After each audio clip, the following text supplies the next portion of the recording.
আসসালামু আলাইকুম সুপ্রিয় দর্শক, আইএফআইসি ব্যাংক নিবেদিত এনটিভির নিয়মিত আয়োজন এই সময় অনুষ্ঠানে আমি ক্যাপ্টেন হাসিব হাসান খান আপনাদের সকলকে স্বাগত জানাচ্ছি।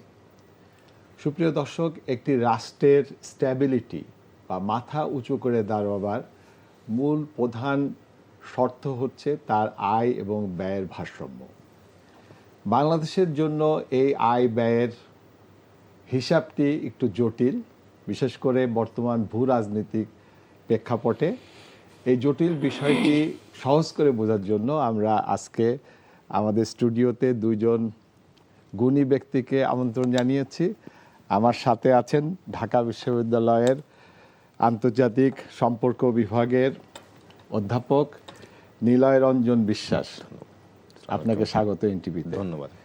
আমাদের সাথে আরও আছেন নিরাপত্তা ভূ রাজনীতি বিশ্লেষক সাবেক সেনা কর্মকর্তা কর্নেল কাজী শরীফউদ্দিন। আপনাকেও এনটিভিতে স্বাগত। স্যার, আপনার কাছ থেকেই আমি শুরু করি। আমাদের রাষ্ট্রের আমরা দুইটা স্তম্ভ আমাদের ইনকামের, সেটা হলো গার্মেন্টস এবং রেমিটেন্স। এবং গার্মেন্টস এবং রেমিটেন্সের সুতা জুড়ে রয়েছে আমেরিকা, ইউরোপ এবং আমাদের মুসলিম দেশগুলোর সাথে। এবং আমরা ব্যয় করি হলো আমাদের যাকে আমরা উন্নয়ন সহযোগী বলি, সেই রাষ্ট্র দুটো হলো ভারত এবং চীন। তো এই যে পরস্পর দুই মেরুর রাষ্ট্রগুলোর সাথে আমাদেরকে ব্যালেন্স করে আগাতে হচ্ছে। আপনার কাছে আমার প্রশ্ন হলো যে আয়ের বাজারকে চটিয়ে আমরা কি ব্যয়ের সহযোগীর সাথে সম্পর্ক অটুট রাখতে পারবো কিনা? ধন্যবাদ আপনাকে। আপনি অর্থনীতির জায়গাটা দিয়ে শুরু করলেন। আমি আন্তর্জাতিক সম্পর্ক বা রাজনীতির শিক্ষার্থী মনে করি নিজেকে, এখনো চেষ্টা করব যে অর্থনীতিবিদ না হওয়া সত্ত্বেও এই জায়গাটাতে কিছুটা আলোকপাত করার, এবং যেহেতু রাজনৈতিক অর্থনীতির বিষয়টাও গুরুত্বপূর্ণ হয়। এবং আপনি বললেন যথার্থভাবেই যে বর্তমানে যেহেতু আমরা একটি মানে ইন্টারকানেক্টেড ওয়ার্ল্ড, আমরা বলে থাকি গ্লোবালাইজড এই বিশ্ব ব্যবস্থার মধ্যে বিদ্যমান, যেখানে সত্যিকার অর্থে একটি দেশের যে অর্থনীতি বা জাতীয় আয় এইটা নির্ভর করবে আমরা যখন যে কোনো অপরচুনিটি যে জায়গা থেকেই সেটা হোক না কেন, অর্থনৈতিক যে অপরচুনিটিগুলো রয়েছে সেই জায়গা থেকে আমরা এটা সত্যিকার অর্থে অর্জন করতে সক্ষম হব, এবং এটিকে একটি মানে কি বলা হয়, যেটাকে আমরা বলছি যে নিয়মিত পর্যায়ে এটার নারিশমেন্টটা করা সম্ভব হবে। অর্থাৎ আমরা হয়তো বা রেডিমেড গার্মেন্টসের ডেস্টিনেশন সেই কনটেক্সট থেকে মনে করছি যে পশ্চিমের দেশগুলোর থেকে আমাদের ফরেন ইনকামের একটা বড় অংশ এখান থেকে আসছে। এবং আপনি যথার্থ বললেন যে রেমিটেন্স আমাদের একটি অর্থনীতির গুরুত্বপূর্ণ স্তম্ভ, এবং সেই কনটেক্সটে যদিও পশ্চিমের দেশগুলো থেকেও আমরা রেমিটেন্স পাই, কিন্তু আমরা সাধারণত দেখি যে মধ্যপ্রাচ্য বা গালফ কান্ট্রিগুলো থেকে আমাদের রেমিটেন্সের আসে বেশি। কিন্তু উন্নয়ন সহযোগীর অন্যান্য যে জায়গাগুলো রয়েছে, যেরকম আমরা যদি বলি যে আমাদের যে ইনফ্রাস্ট্রাকচারাল ডেভেলপমেন্ট, এটাতে কারা সবচেয়ে বেশি সহায়তা করেছে? আপনি চীনের কথা বললেন, ভারতের কথা বললেন, কিন্তু একই সাথে জাপানও অত্যন্ত গুরুত্বপূর্ণ একটি সহযোগী রাষ্ট্র এখানে। এবং জাপানের সাথে আমাদের ঐতিহাসিক সম্পর্ক রয়েছে, এবং স্বাধীনতা উত্তর কালে ইনফ্রাস্ট্রাকচার ডেভেলপমেন্টে, সোশ্যাল ইকোনমিক ডেভেলপমেন্ট সেক্টরে Japan has played a very significant role এই জায়গাটাতে এসে। সুতরাং মানে যখন আমি 90-এর পরে মুক্তবাজার অর্থনীতিতে প্রবেশ করলাম, তখন এই সকল দেশগুলোর সাথে কিন্তু আমাদের সম্পর্ক উন্নত করতে হয়েছে বাংলাদেশের জাতীয় স্বার্থের কথা মাথায় রেখে। এটা সত্যি, যখন আপনি ভূ রাজনীতির কথা বলছেন, তখন এই রাষ্ট্রগুলোর বেশ কিছু রাষ্ট্রগুলো তাদের ভেতরকার যে আন্তঃসম্পর্ক, সেই সম্পর্কে এক ধরনের বন্ধুত্বপূর্ণতা রয়েছে, আবার বৈরিতাও রয়েছে। যেরকম আপনি ভারত চীনের প্রসঙ্গ আনলেন, এটা সত্যিকার অর্থেই আমরা জানি যে 47 অনওয়ার্ডস এবং এদের ভারত এবং চীনের সম্পর্কের মধ্যে এক ধরনের আমরা যুদ্ধও দেখেছি এদের মধ্যে। সেই সম্পর্ক তারা নেইবারিং কান্ট্রি, তাদের বর্ডার শেয়ার করে, সেখানে অনেকগুলো ক্ল্যাশ রয়েছে।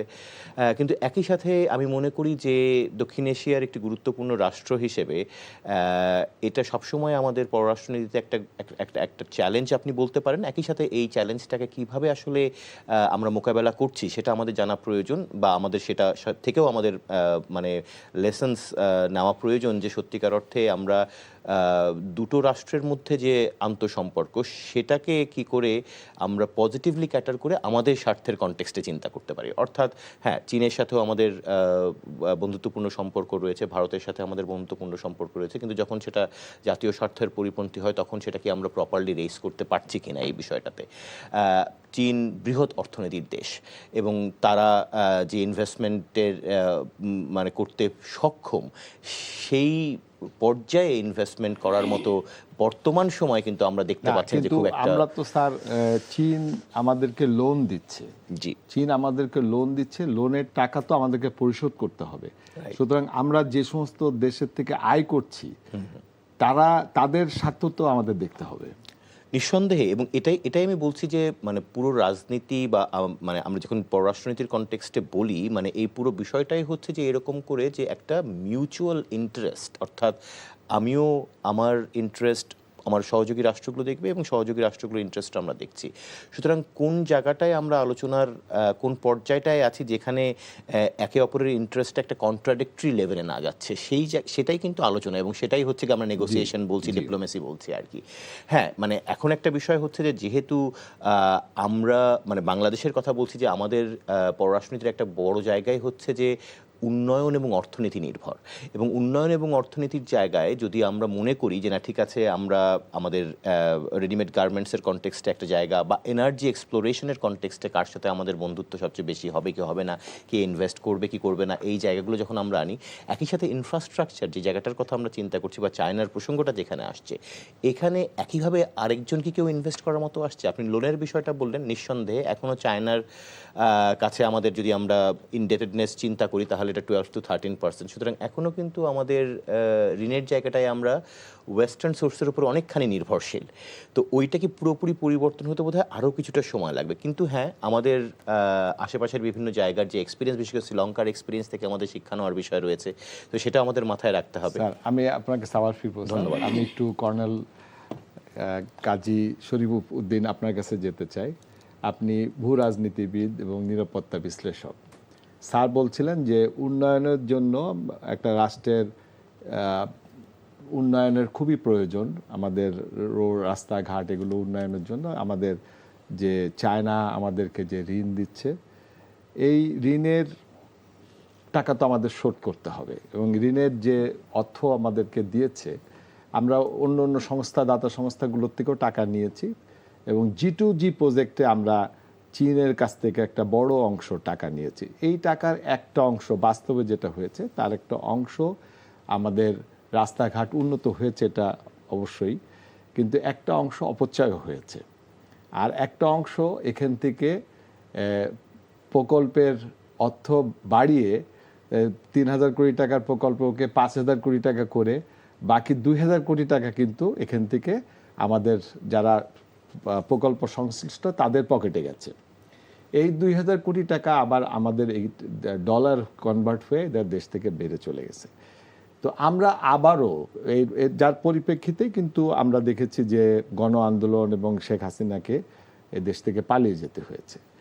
এখন আমরা আবারও চায়না গেলাম, 15টা সমঝোতা চুক্তি স্বাক্ষর করলাম, এবং আমরা আবারও সেই মেগা প্রজেক্টে ফিরে আসছি। তো আপনার কাছে আমার প্রশ্ন হলো যে আমরা কোনো ঋণের ফাঁদে পড়ব কিনা যদি আমরা আমাদের আয় না বাড়াতে পারি। ধন্যবাদ উপস্থাপক, ধন্যবাদ আমার বিজ্ঞ সহ আলোচক এবং আমার প্রিয় দর্শক শ্রোতাবৃন্দ। যেমনটি বলছিলেন, বাজেটের মাস, আয় ব্যয়ের সর্বোচ্চ হিসাব এবং মাথা উঁচু করে বিশ্বে বেঁচে থাকার জন্য দরকার ফিনান্সিয়াল স্টেবিলিটি। আর ফিনান্সিয়াল স্টেবিলিটি আপনি যেমনটি বললেন যে ফাঁদে পড়ছি কিনা, ল্যাঙ্গুয়েজটা আমি শুধু একটু কৌশলগত দিক দিয়ে বলি যে কৌশলগত ভারসাম্যহীনতার মাঝে আমরা সামনে এগিয়ে যাচ্ছি কিনা। ফাঁদে পড়া না পড়া এটা ডিপেন্ড করে যারা এই মুহূর্তে এই চালকের আসনে বসে আছেন তাদের দূরদর্শিতার উপর ডিপেন্ড করে। স্বাধীনতা উত্তর বাংলাদেশে অর্জনের দুইটাই স্তম্ভ, এটা আপনিই বলেছেন। একটি হচ্ছে পোশাক, আর একটা হচ্ছে রেমিটেন্স। সো গার্মেন্টস এবং রেমিটেন্স, ম্যাক্সিমাম আমাদের এটা আমেরিকা এবং ইউরোপিয়ান ইউনিয়নের সঙ্গে আমাদের সম্পর্ক। সো ইউরোপিয়ান ইউনিয়ন এবং আমেরিকা হচ্ছে আমাদের লাইফ লাইন। আর যেটা আমার বন্ধু বললেন যে চীন এবং ভারত অবকাঠামোগত ইনফ্রাস্ট্রাকচার এবং আমাদের কৌশলগত বন্ধু হিসেবে তারা আমাদের মাঝে আছেন। তা এই মুহূর্তে দুইটা পরাশক্তি চীন এবং ভারত, তাদের নিজের মাঝখানে সম্পর্ক খুব বেশি ভালো নয়। তারা আমাদের টানা হোসরা করবে, ঋণের ভারে আমাদের দিতে চাইবে, আমাদের ঘাড়ে ঋণের বোঝা দিতে চাইবে। বাট আমাদের একটু সতর্ক এবং সাবলীলভাবে চিন্তা ভাবনা করতে হবে যে এই ঋণের বোঝা আমাদের কাছে এই মুহূর্তে খুব বেশি লিমিট ক্রস করে নেই। আমাদের বৃহৎ প্রজেক্টগুলোর গ্রেস পিরিয়ডটা ক্রস করেছে, সে কারণে এখন সবগুলো বাজেট ঋণ একবারে পরিশোধ করার জন্য কিছুটা তাগিদ এসছে। সেই জন্য আমাদের বারংবার চিন্তা ভাবনা করতে হচ্ছে। এইটা আমাদের জন্য খুব ইম্পর্ট্যান্ট এবং তাৎপর্যপূর্ণ সময়। দেশের স্বার্থ অক্ষুণ্ণ রেখে আমরা এই ঋণ পরিশোধ করব, যাতে আমাদের সেই রাষ্ট্রগুলো যাদের কাছে আমরা অর্থ পাচ্ছি, লাইফ লাইন হিসেবে আমরা যাদের ব্যবহার করছি, তারা যেন অসন্তুষ্ট না হয়। এগুলো কৌশলী হতে হবে। কেমন করে?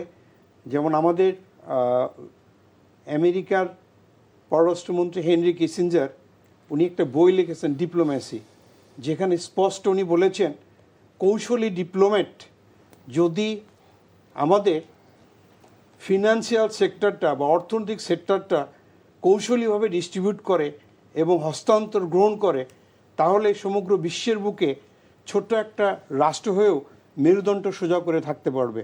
তার বার্নিং এক্সাম্পল যেটা আমরা 2008-এ দেখেছি, যে ইউরোপিয়ান ইউনিয়নের যে প্রেসিডেন্ট হওয়ার দায়িত্ব পাওয়া মাল্টা, ছোট্ট একটা দেশ, তাদের কৌশলগত দিক দিয়ে তারা কেমন করে এসছে। তা এইভাবে আমাদের সর্বোচ্চ সতর্কতা, আন্তরিকতার ভিতর দিয়ে প্রত্যেকেই। কৌশলী মানে কি যে আমরা সকলকে খুশি রাখতে হবে এরকম কিছু? কৌশলী বলতে এখানে আবার ওই হেনরি কিসিঞ্জারের বইটার কথা আসি। উনি বলেছেন ছোট রাষ্ট্র সাধারণত দুইটা থিওরি ফলো করে। একটা হচ্ছে সহনশীল পর্যায়ে, মানে যারা বড় রাষ্ট্র যা খুশি বলে দিচ্ছে চুপ করে থেকে যাব। দ্বিতীয়টা কথাটা ভেরি ইম্পর্ট্যান্ট, যে আত্ম অহমিকা সম্মান অথবা সজারুর মতো, যেমন করে আমাদের কিউবা অথবা উত্তর কোরিয়া। তা এইখানে বেঁচে থাকতে গেলে আমাদের ইকোনমিকে সবচেয়ে বেশি ইম্পর্টেন্স দিতে হবে। আর এই ইম্পর্টেন্ট দেওয়ার জন্যই আজকে আমরা এখানে আলোচনার মাধ্যমে যাতে জাতিকে কন্ট্রিবিউট করতে পারি, সেটি তো আমাদের উদ্দেশ্য। তা আমাদের চীন আমাদের বন্ধু, ভারত আমাদের বন্ধু, আমেরিকা আমাদের বন্ধু, আবার ইউরোপীয় ইউনিয়ন আমাদের বন্ধু। ইউরোপীয় ইউনিয়ন আমাদের ফিনান্সিয়াল আসছে। আর এই ক্ষেত্রে আমাদের নর্মাল যে একটা প্রজেক্ট, সেই প্রজেক্ট থেকে বেশি ইম্পর্টেন্ট হচ্ছে আমাদের রেমিটেন্স যোদ্ধারা। একটা প্রজেক্ট করে কাজ শেষ করে ফিডব্যাক আসতে 3 থেকে 5 বছর সময় লাগে। একটা রেমিটেন্স যোদ্ধা আজকে গেলে কালকে থেকে আমার জাতীয় গ্রিড এসে ইনভেস্ট করতে পারছে, অবদান রাখতে পারছে। আপনার কাছে আমি আবার ফিরবো। আমি একটু প্রফেসর নিলয় রঞ্জন আপনার কাছে আসতে চাই। আমাদের কর্নেল সাহেব বলছিলেন যে আমাদের কৌশলী হতে হবে। তো আমরা 2015 সালে সেই সময়কার সরকার আমাদের কিছু প্রজেক্ট তখন কৌশল অনুযায়ী ভারতকে দিয়েছিল। যেরকম মংলার পোর্টের পাশের একটি ইপিজেড ভারতকে দিয়েছিল। তারপরে আমাদের একটা মিরেশ্বরায় একটা জায়গাকে তারা ভারতকে ইপিজেড হিসেবে দিয়েছিল। এবং আমাদের যে তিস্তা প্রকল্প, সেটাকেও ভারত প্রথমে চায়না এখানে ইনভেস্টমেন্ট করতে চেলে আমরা কৌশলী হয়ে এটাকে ভারতকে দিলাম। কিন্তু এই সরকার এসে, ইন্টারিম গভর্নমেন্ট এসে এই প্রকল্প থেকে ভারতকে কিন্তু বাদ দিলেন, মিরেশ্বরায় ক্যান্সেল করে দিলেন এবং ওই মংলাও থেকেও ক্যান্সেল করে দিলেন। এই সরকার এসে এটাকে চায়নাকে দিয়ে দিলেন, মিরেশ্বরায়ের এটাকে চায়নাকে দিয়ে দিয়েছেন। এবং এই সরকার আরেকটা যেটা করেছেন যে আনোয়ারাতে একটা ইপিজেড করার কথা প্রস্তাব দিয়েছিল চায়না, সেটাকে বিগত সরকার মানে আটকে রেখেছিল বলতে হবে, যে এটা আলোর মুখ দেখে নাই। কিন্তু এই সরকার এসে এই 2026 6 জুনে এটাকে সে অ্যাপ্রুভ করেছে। এই যে আমরা কৌশল পরিবর্তন করলাম, এতে কি ভারত এবং বাংলাদেশের সম্পর্কটা কি কোনো প্রভাব ফেলবে কিনা? খুব সহজ ভাষায় উত্তর চান যে প্রভাব তো পড়বে, কিন্তু প্রভাবটা কি আমরা মানে স্বল্প মেয়াদিতে কি ধরনের হবে বা মধ্য বা দীর্ঘ মেয়াদিতে কি ধরনের হবে সেটা আসলে আলোচনার দাবি রাখে। দেখুন, যেই পরিবর্তনগুলোর কথা আমরা বলছি, বিশেষ করে মোংলা বন্দর নিয়ে বেশ আলোচনা হচ্ছে মাননীয় প্রধানমন্ত্রীর চায়না ভিজিটের পরবর্তী সময়ে, যেহেতু চায়নার সাথে নতুন একটা যে মেমোরেন্ডাম অফ আন্ডারস্ট্যান্ডিং হয়েছে, সেখানে এখানে ল্যান্ড ডেভেলপমেন্ট, ডিপিজেড তৈরি থেকে শুরু করে বেশ কিছু বিষয়ে চায়নার সাথে এক ধরনের সমঝোতায় আমরা দিয়েছি। এবং আমরা জানি যে চায়নায় যেহেতু স্টেট ওন্ড যে কোম্পানিগুলো আছে তারা সাধারণত এই কাজ করে থাকেন। এখন একটা বিষয় হচ্ছে যে এর আগে এই চুক্তিটা যে অবস্থায় ছিল এবং অনেকটা বড় সময় সেখানে কোনো ধরনের কার্যক্রম হয়নি। আমরা দেখলাম যে যখন এখানে ইন্টারিম গভর্নমেন্ট ছিলেন তখন সেই চুক্তি থেকে বেরিয়ে আসা হলো বা সেই মেমোরেন্ডাম অফ আন্ডারস্ট্যান্ডিং থেকে বেরিয়ে আসা হলো। যখন একটি আবার নির্বাচিত সরকার আসে তখন সম্পর্কের ক্ষেত্রে চিন্তা করা হয় একটু গতিশীলতা আনা হবে। সেটা আমাদের বন্ধুত্বপূর্ণ যতগুলো রাষ্ট্র রয়েছে, that includes both India and China. চায়নার সাথে এই আলোচনা নিশ্চয়ই যেভাবে হয়েছে বা যে এগিয়েছে, তাতে করে ওই স্থবির জায়গাটাতে আরেকটু প্রাণ আনার একটা চেষ্টা করা হয়েছে। আমি দেখি এইভাবে যে আমাদের ইন্টারেস্টের কনটেক্সটে আমরা যদি চিন্তা করি তাহলে কিভাবে এখানে আরও বেশি ডেভেলপমেন্ট করা যায় সেই কনটেক্সটে। তাহলে এখন একটা বিষয় আমি মনে করি, আমার যেটা ধারণা, নিশ্চয়ই যদি আপনি চিন্তা করেন যে একটা প্রোঅ্যাক্টিভ ডিপ্লোম্যাটিক এঙ্গেজমেন্ট এবং যেটা মানে in the interest of the country, তাহলে নিশ্চয়ই মানে ইন্ডিয়ার সাথে কী ধরনের আলোচনা হবে, কী কী বিষয় নিয়ে, সেটা একটা ভিন্ন জায়গা এবং সেই জায়গাটা কিন্তু থাকবে সেইখানটাতে।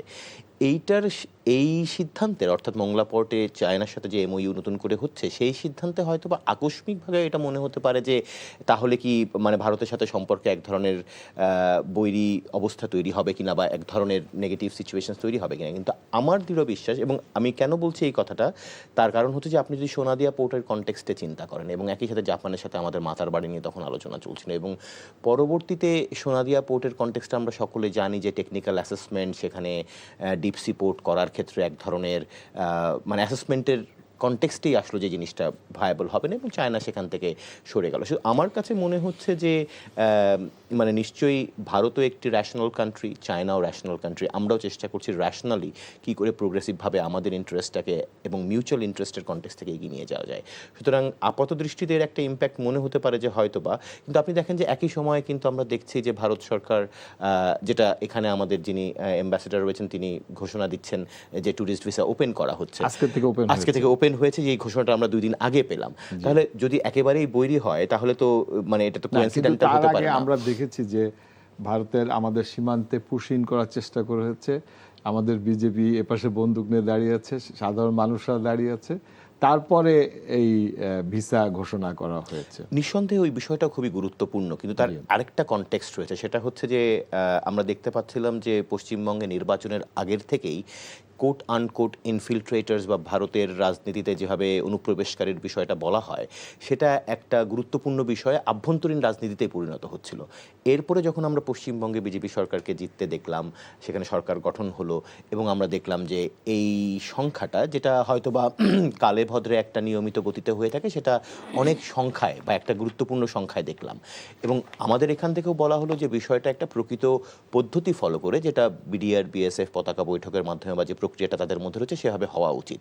সুতরাং আমি বলবো যে এই বিষয়টা সুদূর প্রসারী মানে একটা ইম্প্যাক্ট যে থাকবে, সেটা আমি মনে করি যে একটা প্রকৃত আলোচনার মধ্য দিয়ে স্বরাষ্ট্র মন্ত্রণালয় এবং তার কাউন্টারপার্ট যেটা রয়েছে এবং এখানে বিডিআর এবং বিএসএফ, তার মাধ্যমে এই সমস্যাটাকে কিন্তু অ্যাড্রেস করা সম্ভব।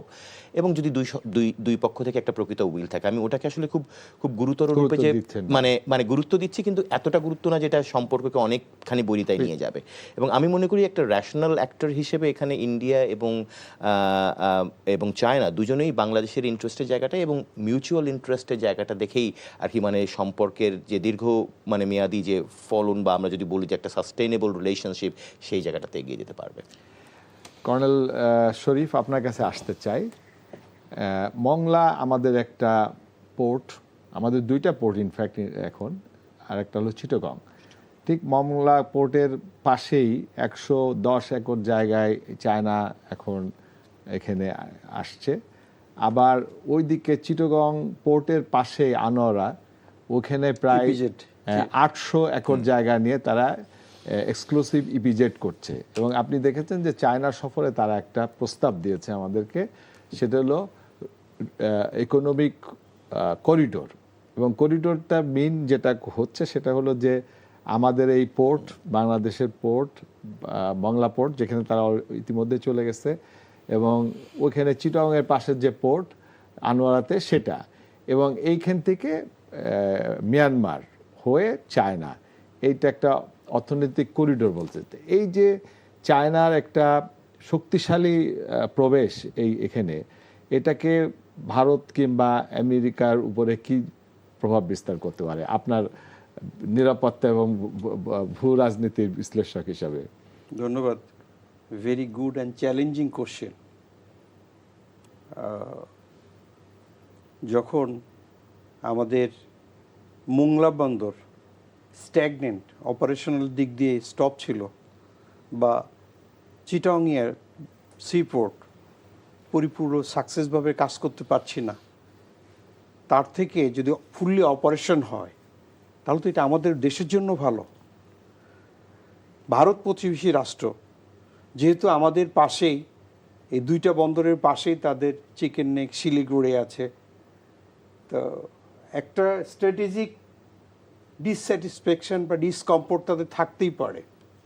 But balance politics, international geo পলিটিক্সের মাধ্যমে আমাদের সামনে এগোতে হবে, যেমনটি একটু আগে আমি বলেছিলাম। আবার একটু কোটেশন আকারেই বলি যে ব্রিটিশ প্রধানমন্ত্রী লর্ড পামার স্টোন, উনি একটা কথা বলেছেন, বন্ধু রাষ্ট্র শত্রু রাষ্ট্র বলে কোনো রাষ্ট্র নাই, যেখানে আমাদের ইকোনমিক্যাল বেনিফিট আছে তাদের সাথে সুসম্পর্ক করে সামনে এগিয়ে যেতে হবে। তা এখন আমাদের এখানে ইকোনমিক্যাল বেনিফিটের জন্য আমরা চায়নাকে যে এমইউর মাধ্যমে দিতে যাচ্ছি, চায়নার একটা রিসেন্ট ইনসিডেন্ট আছে, যেটা আমাদের শ্রীলঙ্কায় যে হামান টুটার যে সিপোর্টটা, সেখানে দিয়ে কি করেছে, স্ট্রিং অফ পার্লস চারিদিকে মুক্তার মতো ঘিরে ফেলে দিচ্ছে। তো এইটা আমাদের প্রতিবেশী রাষ্ট্র ইন্ডিয়া পছন্দ করবে না। জিও পলিটিক্স ভিউতে বাবা মাকে যেমন করে অস্বীকার করা যায় না, প্রতিবেশীকে অস্বীকার করা বা প্রতিবেশীকে উত্তেজিত করে সার্থক কাজগুলো সম্পূর্ণ করা প্রায় অসম্ভব। Regarding this aspect we can tell you this মাস, আমাদের এই পোর্টগুলো ইউজের ক্ষেত্রে অপারেশনাল, অ্যাডমিনিস্ট্রেটিভ দায়িত্ব এবং লজিস্টিক দায়িত্বগুলো ফুললি বাংলাদেশের নিয়ন্ত্রণে রাখতে হবে। এবং এই ডিপ সি পোর্টগুলো যখন আমরা ইউজ করব বা ফাংশন করব, এটা সবার জন্য উন্মুক্ত করতে হবে অর্থের বিনিময়ে, যার মাধ্যমে আমাদের রেমিটেন্সে অর্থ আসবে। তো আমাদের মোংলা পোর্ট, সি পোর্ট দিয়ে ইচ্ছা করলে 7 সিস্টার নিতে পারে। ইন্টারিম গভর্নমেন্টের আগে যখন প্রিভিয়াস গভর্নমেন্ট ছিল, তখন আমরা দেখেছি এই মোংলা পোর্ট থেকে ঘুরে আমাদেরই এই কিশোরগঞ্জ, এইখান দিয়ে, এই পথ দিয়ে তাদের অনেক এক্সপোর্ট ইম্পোর্ট হয়েছে, যেটা আমাদের 7 সিস্টারে গিয়েছে। তো এখন আমাদের একটা পোর্ট যদি ফুললি অপারেশনাল হয়, সেটা এক্সপোর্ট ইম্পোর্টের পক্ষ থেকে ডেফিনেটলি তারা ইউজ করতে পারে। এই নীতিতে আমাদের এস্টাবলিশড হতে হবে। মানে আপনি নিরাপত্তার দৃষ্টিতে খুব একটা সমস্যা দেখছেন না নিরাপত্তার দিক, কারণ আমাদের অপারেশনাল এবং অ্যাডমিনিস্ট্রেটিভ দায়িত্ব যদি বাংলাদেশের হাতে, যদি এটা বিজনেস হয়, there is no problem. Sir, আপনার কাছে আসতে চাই, সেটা হলো যে আমরা যখন ভারত এবং চীন নিয়ে কথা বলছি, তখন আমরা দেখছি যে জায়গাটা আমরা ভারতকে দিয়েছিলাম, যে মিরেশ্বরায় যে জায়গাটা, সেখানে বাংলাদেশ সরকার এখন এটাকে ডিফেন্স ইপিজেড করছে। এবং ওখানে আমরা দেখছি যে তুরস্ক, কাতার, এমনকি পাকিস্তানও, তারাও এখানে আসছে। এবং তুরস্ক ইতিমধ্যে ওখানে ভারী সমরাস্ত্র তৈরির প্রস্তাব দিচ্ছে। তো এই বিষয়টাকে আপনি কিভাবে দেখছেন? ধন্যবাদ আপনাকে।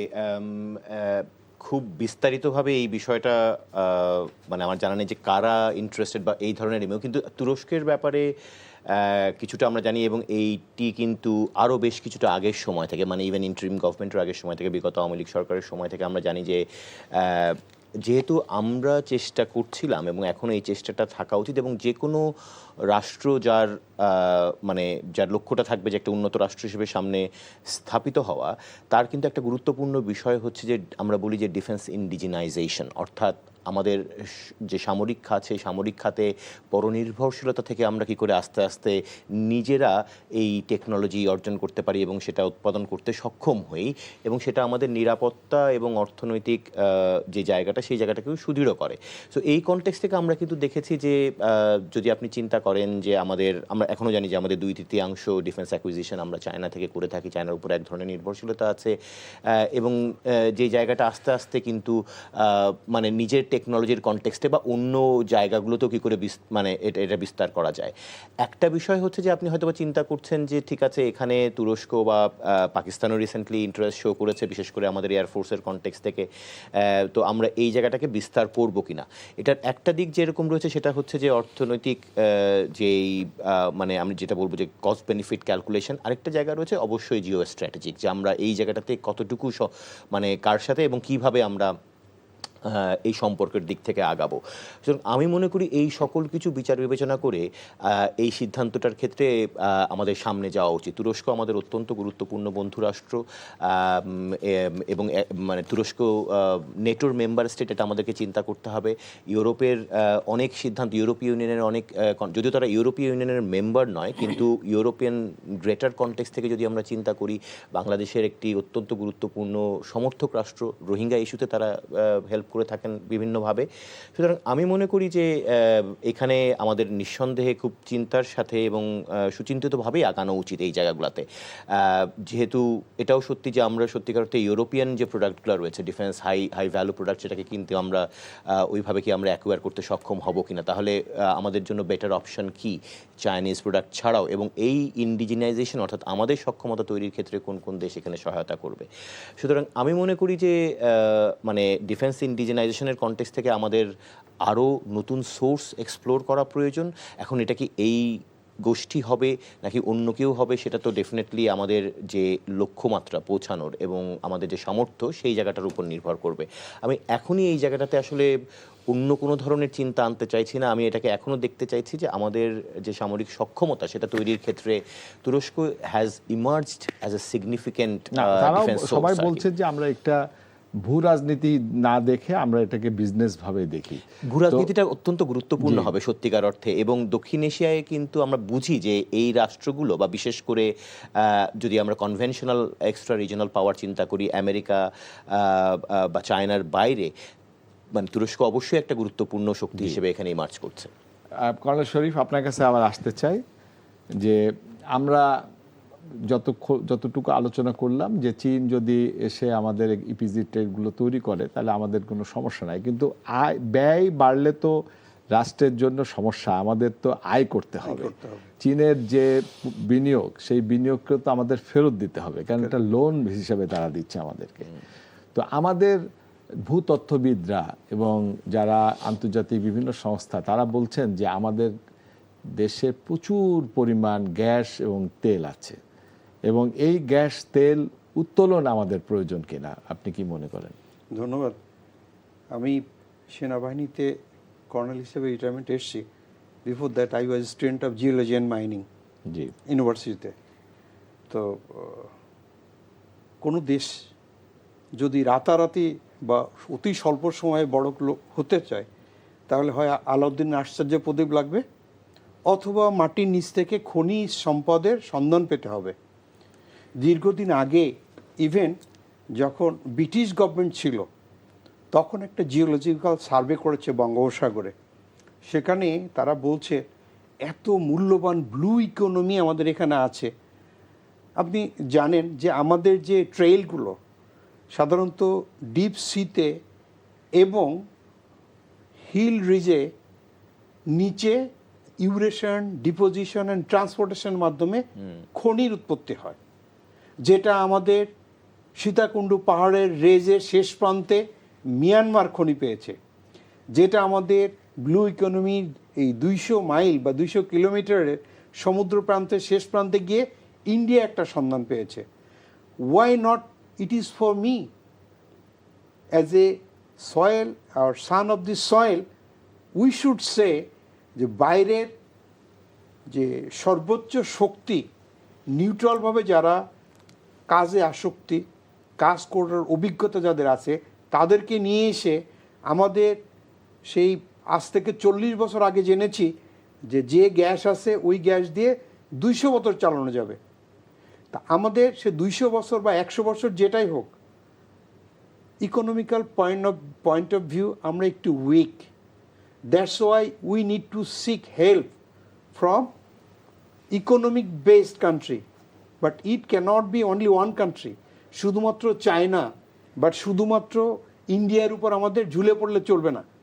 যেমনটি আপনি বলছিলেন যে টার্কি বা তুরস্ক অ্যাট প্রেজেন্ট স্টেজ অবশ্যই বহুমুখী কূটনীতির একটা সফল সাকসেস হচ্ছে টার্কি, কারণ ডিফেন্স ইন্ডাস্ট্রির ক্ষেত্রে তারা একটা গ্লোবাল একটা সার্ভে করে ওয়ার্ল্ডে লিডিং স্ট্যান্ডে আসে। তারা যদি এখানে আমাদের আসে, তারা কিন্তু চায়না ব্যাকিং না, তারা আমেরিকা ব্যাকিং না, তারা আবার ইন্ডিয়া ব্যাকিং না, নিউট্রাল পয়েন্ট অফ ভিউ। এটা আমাদের জন্য একটা উন্মোচনের দ্বার। আর এই ডিপসিতে যেমন শ্যাঙ্গু গ্যাস ফিল্ডে আমরা গ্যাস পেয়েছি, যেমন আমাদের সিলেটে 1:1 গ্যাস পাওয়া যায়। 1:1 মানে একটা কূপ খুললে ওইখানেই গ্যাস। কোনো দেশে 70:1 70টা গ্যাস কূপ খুললে একটাই গ্যাস পাওয়া গেছে। আর আমি যতদূর জানি, যদি আমার ব্রেন আমার সঙ্গে বিট্টে না করে থাকে, বঙ্গোপসাগরে ইট ওয়াজ 3.16, আই মিন 3টা খুললে 1.5টাই, মানে 2টা খুললে 1টাই কূপ খোঁড়াতে।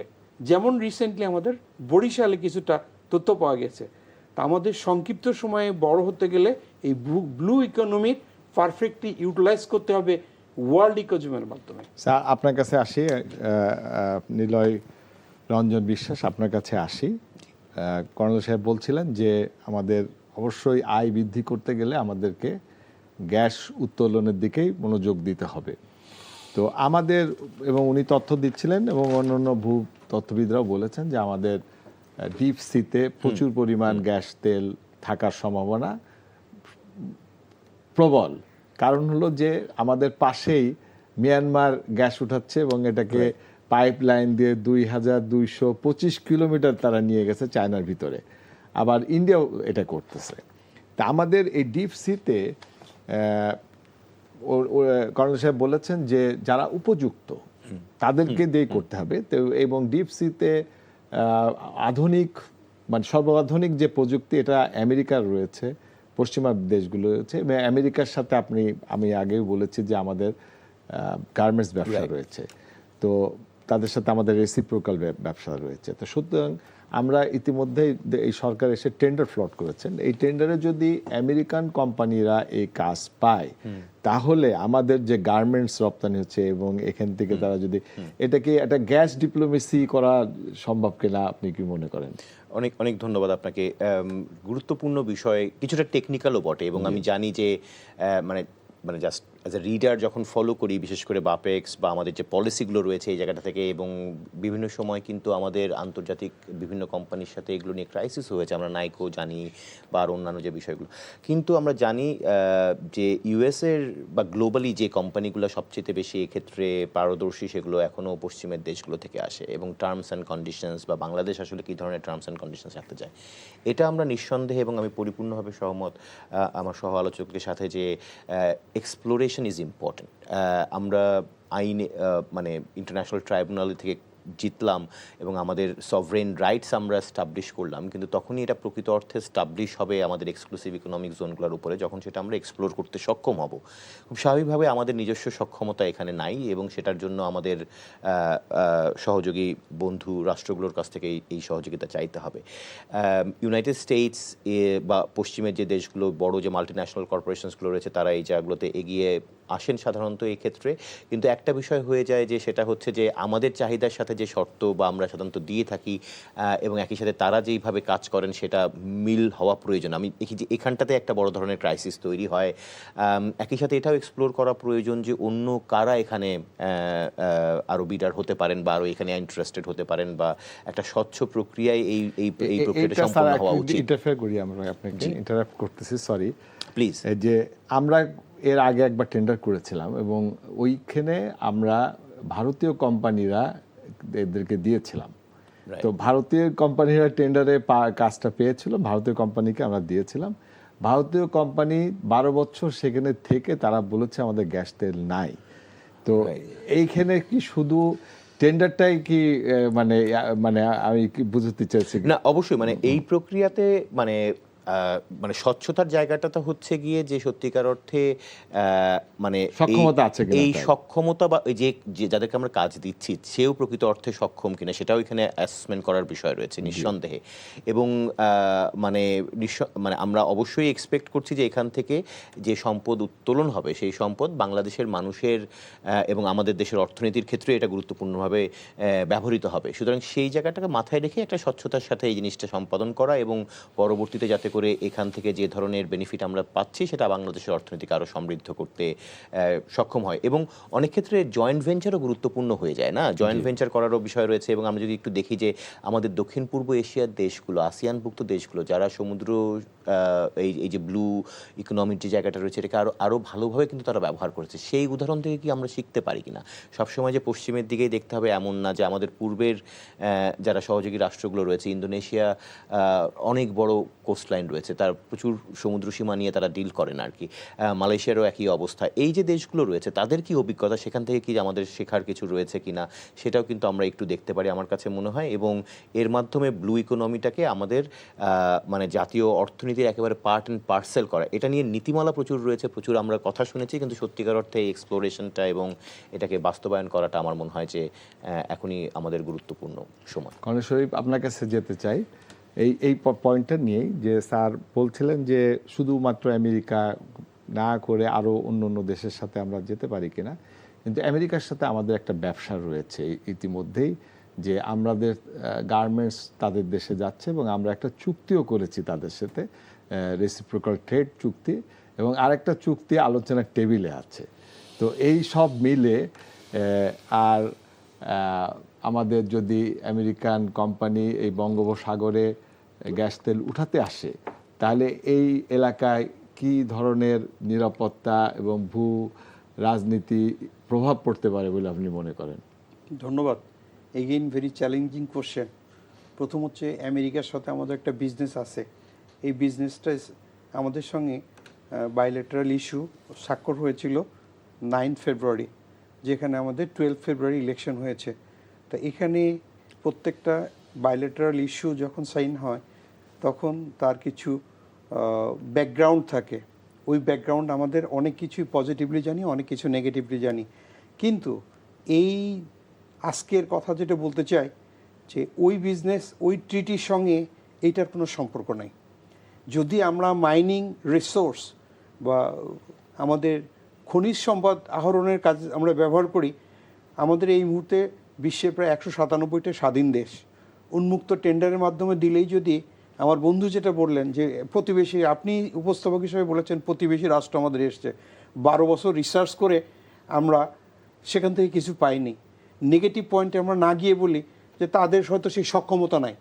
যাদের সক্ষমতা আছে, আমরা তো 12 বছর আমরা 12 বছর আমরা হারালাম। এইটার জন্য আমাদের সবার আগে ইম্পর্টেন্স দিতে হবে যে রাজনৈতিক স্বার্থ নয়, ব্যক্তিগত স্বার্থ নয়, দেশের স্বার্থটা বেশি ইম্পর্টেন্ট করে।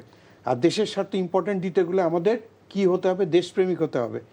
আমি এডুকেশন সেক্টরের একটা পড়ালেখা করেছি অস্ট্রেলিয়ার ব্রিসবেনে কুইন্সল্যান্ড ইউনিভার্সিটিতে। কুইন্সল্যান্ড ইউনিভার্সিটি থেকে যখন আমি ডিপ্লোমা করে আসি, ঠিক আসার পূর্ব মুহূর্তে আমার স্ত্রী আমাকে বললেন কিছু মার্কেটিংয়ের জন্য।